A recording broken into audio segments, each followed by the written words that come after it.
Hold on, we're coming in for a minute. Another perfect night on the Caribbean, except for the uncertainty. In the darkness of the Yorktown's bridge, all eyes, electronic and human, are on tiny lights in the distance. A merchant ship, which says it is going to the Dominican Republic, right next door to Haiti. We'll watch him on radar the whole way around to make sure that he doesn't try and go in anywhere, but he's not going to Haiti, so he's not a candidate for boarding. India, this is Mike. In the Yorktown's Combat Information Center, its sophisticated Aegis radar system is at work. Technology designed to track Soviet warships now tracks merchant ships. It goes on like this day and night. Is this pretty typical what we're looking at now? Yeah, this is what you see. Probably numbers-wise reduced a little bit, but not significantly. And you can see just looking at the spread that they're pushed out a little further from Haiti than they normally would be. Merchant ships not going to Haiti are allowed to continue on their way, but with some stern advice. To avoid delay to your vessel or possible boarding and search, we recommend you remain outside the 12 nautical mile limit of Haitian territorial waters. Thank you for your cooperation, and we wish you a pleasant journey. Over.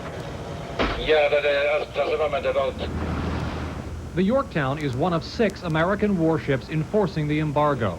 Boarding parties will go aboard any ship headed for Haiti. Senior commanders say Operation Support Democracy has been a success. The number of boardings has not dropped dramatically. The number of diverts has dropped dramatically, and that is because the word has gotten out. The Yorktown really has 2 jobs here. One is to stop and inspect ships which may be violating the UN embargo. The other is to be close enough to the shore of Haiti to send a message. I think the message that we want to convey to the current military government in Haiti is that we're here for the long haul. Commodore Fiddick calls the windward passage off Haiti the I-64 of the Caribbean. These days, traffic is very quiet.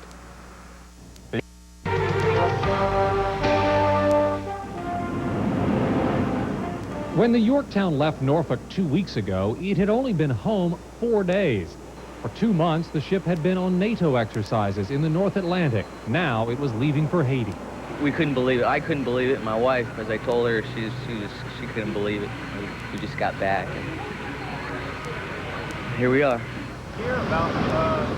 After 7 weeks at sea, most Yorktown sailors hadn't even heard of a crisis in Haiti. Now they were going there. It's kind of heartbreaking, but we got to do what we got to do.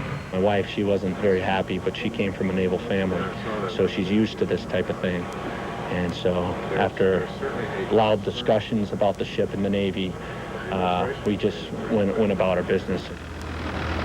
The ship's business is enforcing the UN embargo of Haiti, stopping and inspecting merchant ships headed for the island nation. Another separation so soon affected everyone. I spent a lot of time immediately after we left interacting with the crew to address that issue. I certainly couldn't make it go away. There is a long line at night for the chance to make a phone call to home. Answering machine. When mail arrived with our helicopter flight, it brought long lines at mail call. A newspaper article about the ship got a lot of attention too. Life aboard ship is not all grim, though. There are movies and tapes of hometown hero Sweet Pea Whitaker, a chance to let off some steam.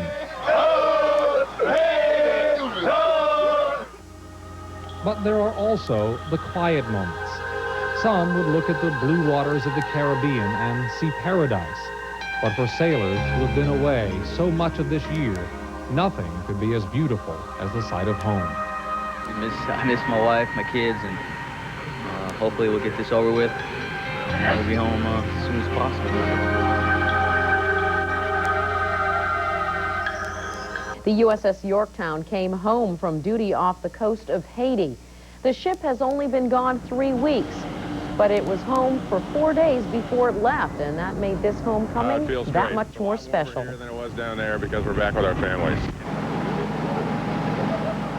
The Yorktown was able to come home because ships from other countries joined the UN embargo of Haiti. Les Smith will have more on the Yorktown's homecoming later today. A day when the ship came home.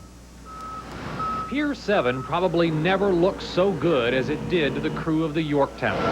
While on duty in the Caribbean, the Yorktown stopped and boarded ships headed for Haiti. Get away from doing your everyday job, getting away from the office to go on the rib and go on another ship and board them, it was very challenging and exciting. Yorktown was only gone for 3 weeks this time, but the ship has spent a lot of time this year away from home.